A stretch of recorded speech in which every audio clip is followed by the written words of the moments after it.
Hello and welcome back to another car review video brought to you by The Car Place. I'm Jeremy Moser, and in this video today we're going to be taking a look at a 2016 Audi Q5 2-litre turbo diesel S Quattro. So if you're in the market for a luxury compact SUV like this one, well, stick around to the end of the video because we're going to break down everything that this Q5 has to offer. When the Audi Q5 launched in 2008, it was designed to compete with luxury SUVs like the BMW X3 and the Mercedes-Benz GLC, blending Audi's high standards of comfort and performance with SUV practicality.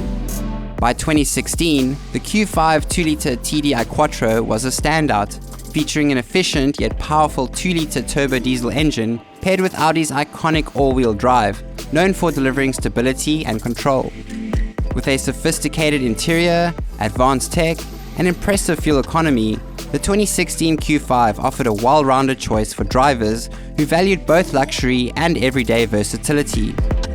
Today, it remains a top contender in the compact luxury SUV segment, so let's take a closer look. The 2016 Audi Q5 is a compact luxury SUV designed with both practicality and versatility in mind. Its big, large, upright body shape emphasizes practicality, while the muscular stance and rounded silhouette showcase Audi's signature blend of performance and sophistication. From the front, subtle curves along the side add a nice sporty touch, while the flat roof line on top gives you a nice amount of interior headroom and interior space. Altogether, I'd say the Q5 is a good combination of rugged SUV with styling and refinement that is unmistakably Audi. Now, the Q5 we have here today is clearly white, but what is the fancy name for it? You know, these fancy names that these car companies like to come up with these days. Well, this one is called Ibis White, and it's apparently a softer, more creamier white than white. Anyway, other colors include Mythos Black Metallic, Florid Silver Metallic, Monsoon Grey Metallic, Scuba Blue Metallic, Utopia Blue Metallic, Lava Grey Pearl, and QV Silver Metallic. Alright, enough with all these fancy names. Looking at the front, you have Audi's 4-ring emblem sitting prominently in the center of a large single frame grille, reinforcing Audi's premium status and brand identity. Looking more at the large single frame grille, it is framed in plastic chrome, as you can see here, along with vertical chrome lines that run within it. And just behind these vertical chrome lines, there's some nice high quality glass plastic over there. And lastly, you got your Quattro badge thrown into the mix right over there. Moving on to the headlights, the Q5 features quite sharply shaped headlights that consist of Audi's signature daytime running LED headlights, along with xenon or halogen bulbs, depending on the trim level, that shine through a nice projector lens over there. Then you've also got some nice fog lights at the bottom here in the front, which seem to be on every Q5 before 2016. Not quite sure why Audi stopped giving customers fog lights in the front after 2016, unless they took the highest spec. Shrinkflation? Let us know in the comments. And lastly, you also get a really cool front bumper protector over here, which is surprisingly real metal. That's not something you find common in cars these days, is it? Alright, now looking at the side profile of the 2016 Audi Q5, I'd say it has a very well-balanced athletic stance to it. You've got a strong shoulder line that runs from the front all the way to the rear, giving it a nice sleek yet powerful look. You've got flared wheel arches that add a hint of ruggedness, and you've got chrome accents on the door handles, window frames, and roof rails, adding a nice touch of sophistication. And then, sitting on some bold 20-inch low-profile alloy wheels, the Audi Q5 S version will give you the look I know most of you enjoy. Because the Q5 is also quite performance-orientated, you will of course get disc brakes in both the front and the back. Alright, now as for side mirrors, you get these fairly large body-colored electric side mirrors with built-in integrated LED turn signal lights over there. Now because they're fairly large, they of course provide very good views out the car, out the side, and they do blend in seamlessly with the vehicle's design. The Q5 also features a nice sleek sloping roof design that complements its overall profile. The roof rails on the top add a nice touch of practicality, perfect for carrying extra gear. And the panoramic sunroof on this model adds a nice airy, spacious feel to the cabin, nice for the front and rear passengers. Alright then, looking at the back, the 2016 Q5 features a very clean and refined look to it. The LED taillights integrate seamlessly into the tailgate. You got your rear spoiler over here with the center brake light that not only makes it sporty looking, but also improves aerodynamics. You've got large reflector lights over here. Just under that you've got some cladding. Just under that you've got a skid plate or metal brush diffuser. You've got a single exhaust outlet over there. You've got a really nice big large rear windshield. And then of course you've got all your Audi chrome badges in the mix over there. Alright guys, now what is my overall opinion on the exterior of the 2016 Audi Q5S? Well, considering it's nearing its 10-year mark, I really don't have much bad things to say about it. Its design still looks really good on our roads today, and in my opinion, perhaps better than some of the more modern SUVs that we are seeing. I really appreciate the clean lines and balanced proportions that Audi has managed to achieve here, and it feels both sporty and sophisticated at the same time. It's a car that commands attention without being overly flashy, and I think that's exactly what a luxury SUV should do. So in terms of the exterior of the Q5, I'm going to give it a solid 8.5 out of 10. Well done Audi. Let's go look on the interior.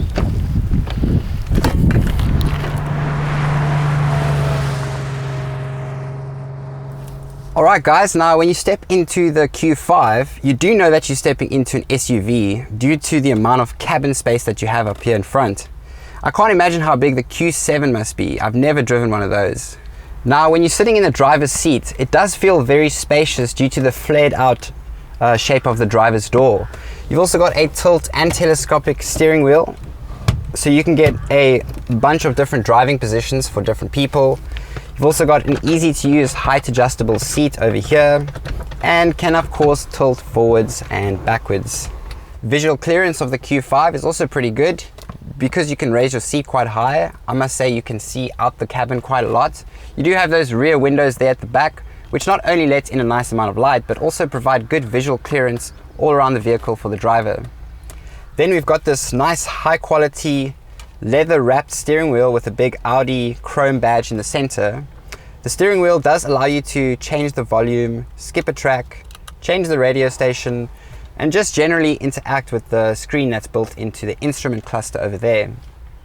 Then you've also got your hands-free button over there to answer any calls, and your cruise control controls over here.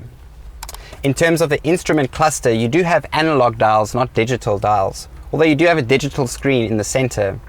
Now there's no very unpleasant color usage in the dials. They've used red, white and black only, and I really like it. I think it looks classy. Then you've also got grab handles all the way around, including the driver's seat. Then you've got some really cool sun visors with a mirror and an automatic light that comes on when you open the mirror. Same thing with the passenger side. You also get a mirror and a light over there. And then you've also got a clip over here, probably used to store parking tickets or cards on the fly. Then we've got this beautiful big panoramic sunroof over here, which is perfect for stargazing at night. For the front and rear passengers, that's how big it is. Or just to let in fresh air into the cabin. Now you've also got a digital shade cover, so you can have the top down, have the shade on, and not get burnt while you're driving. Moving on, you've got your key insert over here, which you just push your key in and then softly press it, and the car will start. Same thing goes with putting the car off. Just press it in and the car will go off. And I must say, I really like the positioning of the key insert over there. Alright, now as far as build quality goes and materials used, the Q5 has made good use of high quality materials. For example, all the black plastics around the front cabin, actually the whole cabin, is all soft touch, high quality plastics. They do seem like they're going to last a very long time, and maybe even forever if I'm being honest. Then you've also got a lot of brushed chrome accents. You'll find it on the dash, on the glove box lid, around the center console, around all the air vents, on the gear lever, on the driver's door controls, and on the door handles, giving it that lacquer premium feel that we know Audi for. Then looking at the center of the Q5, you do have Audi's 6.5-inch MMI infotainment screen. Honestly, there's not much to boast about the 2016 Q5's infotainment screen. you can't even play music through Bluetooth on your phone. Well, technically you can, but it's only going to play through the top loudspeaker over there, which doesn't really sound that great in my opinion. Now, it's not all that bad because you still can play CDs. It does have an auxiliary input over here. And then lastly, you've also got an SD card insert over there. I guess the 13 speaker Bang & Olufsen sound system isn't going to go to waste after all. Other than that, you've got all your radio control switches over there, just in front of the gear lever. Just under that, you've also got your climate control. It is an automatic climate control. However, it's not dual automatic climate control, but that's all right. In terms of driver door controls, you do have electric windows in the front and the back, and they do have the one touch feature, so you just press it once and it'll go all the way up or all the way down, depending on what you want to do. Then you've also got your electric side mirror switch over here, and finally your lock and unlock door switch over there. Then you've got this really nice quality brushed aluminium gear lever over here. It does have a nice leather bottom finish to it as well. You've got your digital handbrake over here. You've got your automatic handbrake assist over there just under it. You've got traction control, heel descent assist. You've got some slots here for some coins. You've got an old school ashtray over there with a 12-volt socket inside it. Alright, now in terms of storage compartments, you do get storage in your center armrest. You'll find another 12-volt socket over there as well as your auxiliary input. You've got a slot here for your phone or your wallet. You've got two cup holders there with inserts to grip the drinks when they are in there. Then you've got quite a large door compartment storage space over here with an integrated space for a fairly large bottle. Then you get this very cool, very large velvet coated interior glove box with various smaller compartments integrated into it. You've also got a light inside there for when it's dark, and you get this really nice brushed aluminium glove box handle. Alright, then you got your leather seats with nice leather headrests over here. The front passenger seat does have ISOFIX clamps for a baby chair, and I must say the quality finish on this leather is very premium, so I don't think they're going to crack or break or tear like many of these less premium brands that we see out there. Now, there is slight bolstering on the seats, making it quite comfortable. Unfortunately, there's no lumbar support or under-seat storage for the driver or the passenger, but don't worry, they're still pretty comfortable. Alright guys, now looking at the back interior of the 2016 Q5, there's plenty of room back here for rear passengers. Now, the front driving seat is currently in my position, and as you can see, I have more than enough legroom over here, and that's partially thanks to these rear indents at the back of the front seats. Now, unfortunately, you don't get any storage compartments or storage nets at the back of the front seats, but it's still really nice and comfortable back here. In terms of headroom, there's enough headroom for an average sized person like me.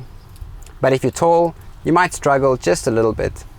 One cool thing about the Q5's rear passenger seats is that you're actually able to move them forward and back, as well as tilt them forward and back. That's not something you find common in passenger seats. The rear passenger windows are also fairly large and do almost go down all the way, which adds to the spacious feel of the Q5. Now, they are electronic and they do have that one-touch feature. It's the little things. Now, because we have a center armrest for the rear passengers, we've also got a dual cup holder inside of it right there. Just put it back like that. Now, backseat passengers also get storage compartments in the doors, as well as a center storage compartment over here. You've got a 12-volt socket over there. You've got your ISOFIX baby clamps. You've got your grab handle, and lastly, you've got a reading light over there. Alright guys, now the boot is where the Q5 really shines. You got 540 liters of boot space in the Q5 and 1,560 liters with the rear seats down. That's twice as much as a Suzuki Ignis or a Mini Clubman, and it manages to do so with its very square loading bay that has no obstructions from any wheel arches. Another added bonus as far as cargo space goes is the hidden compartment under the boot floor. This is where you'll store your jack, your spare tools, and your spare wheel. Also, there's enough compartment space here to store anything you don't want to go flying around. Another really cool feature of the Q5's boot is the quick access that you have to fold down the rear seats. Simply pull those levers and the rear seats are folded down. Now you can quickly access more space in your boot from the back seat without opening the side doors. Now those rear seats do fold down almost completely flat and also lock into place. You also get a light on each side of the boot walls for some added visibility at night. Then you have your boot lid handle over here, which may never be used in cases where you have the electric tailgate, like the one we have here today.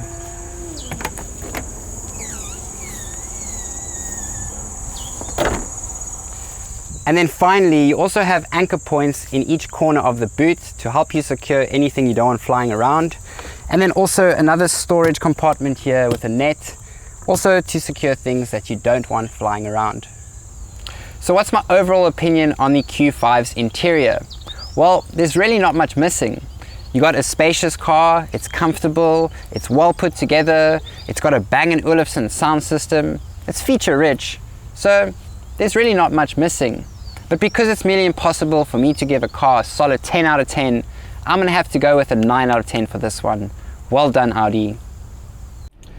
Alright guys, now as for performance, the Audi Q5S turbo diesel Quattro is a beautiful drive, to be honest. It's got a 2-litre engine that has 16 valves and 4 cylinders. It's giving us 140 kilowatts of power, 190 horsepower, 350 newton meters of torque, and it's all paired to an automatic gearbox, which absolutely runs beautifully. I really love the smoothness, the responsiveness of the gearbox. It's beautiful. That's actually what makes the Q5 such a great car.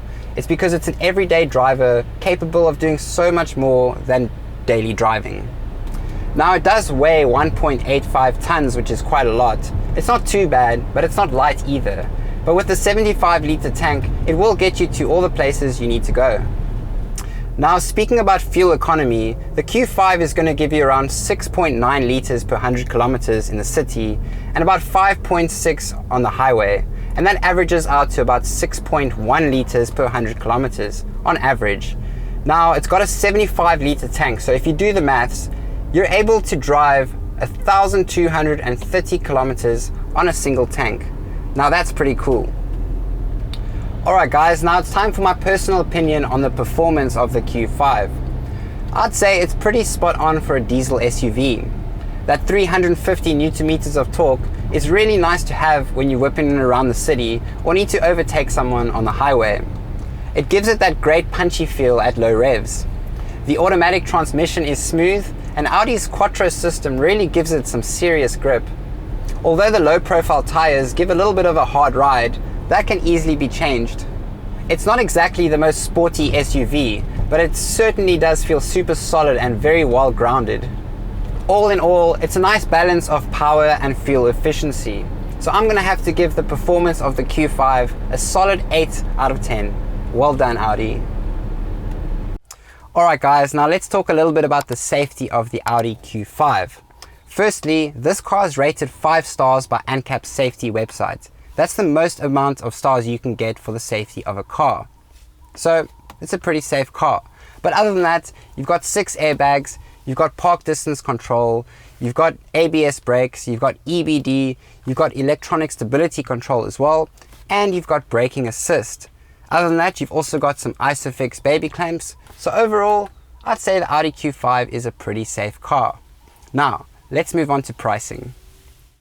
Alright guys, now let's talk a bit about pricing. Now, the model that we're driving here today went for around 599,900, so call it 600,000 Rand, brand new, back in its day. Now, the model we're driving here today was bought recently with 120,000 kilometers on the clock for 300,000 Rand. Now, the cheapest variant you can get in the Q5 is the 2-litre turbo diesel Quattro version without the S package. And brand new back in its day went for around 520,000 Rand. That is the cheapest variant you could have got. Now, in terms of the top variant, the most expensive variant, you could have got the 3-litre TDI with the S package that went for around 800,000 Rand, brand new back in its day. So when it comes to pricing, the 2016 Audi Q5 is a fantastic option for those looking to step into a premium luxury compact SUV without breaking the bank too much. The resale value on these models tend to be quite low, which might be surprising due to the fact that Audi has a very high reputation for build quality. That said, the Q5 is still built to a very high quality standard and will generally outlast more budget-friendly options. So if you're looking for a premium SUV experience with long-term durability and without breaking the bank, the 2016 Audi Q5 might just be the perfect option for you, which is why I'm going to give the Q5 a 7 out of 10 for pricing. Alright guys, now what are my overall thoughts on the 2016 Audi Q5? Should you consider it? Should you avoid it? Should you shortlist it? Or should you just straight up go and buy one right now? Well, I think you should consider it. There are so many SUVs on the market these days, and pricing has become extremely competitive. However, if you're someone who can't part ways with high quality like Audi has here in the Q5, then perhaps the 2016 pre-owned Q5 might be the perfect car for you. It's a great daily driver with so much versatility. Alright, now if you're looking to buy a Q5, make sure you click on the link in the description down below and check out all the available Audi Q5s on the car place. Also, let us know in the comment section down below, what are your thoughts on the 2016 Audi Q5 as a pre-owned vehicle? Are you not that fussed over the outdated infotainment screen? Do you like the huge panoramic sunroof? Let us know your thoughts in the comment section down below. If you liked today's video, make sure you smash the like button down below, share it with your friends, and most importantly, subscribe for some more car content like this. I'm Jeremy Moser, and until next time, happy driving.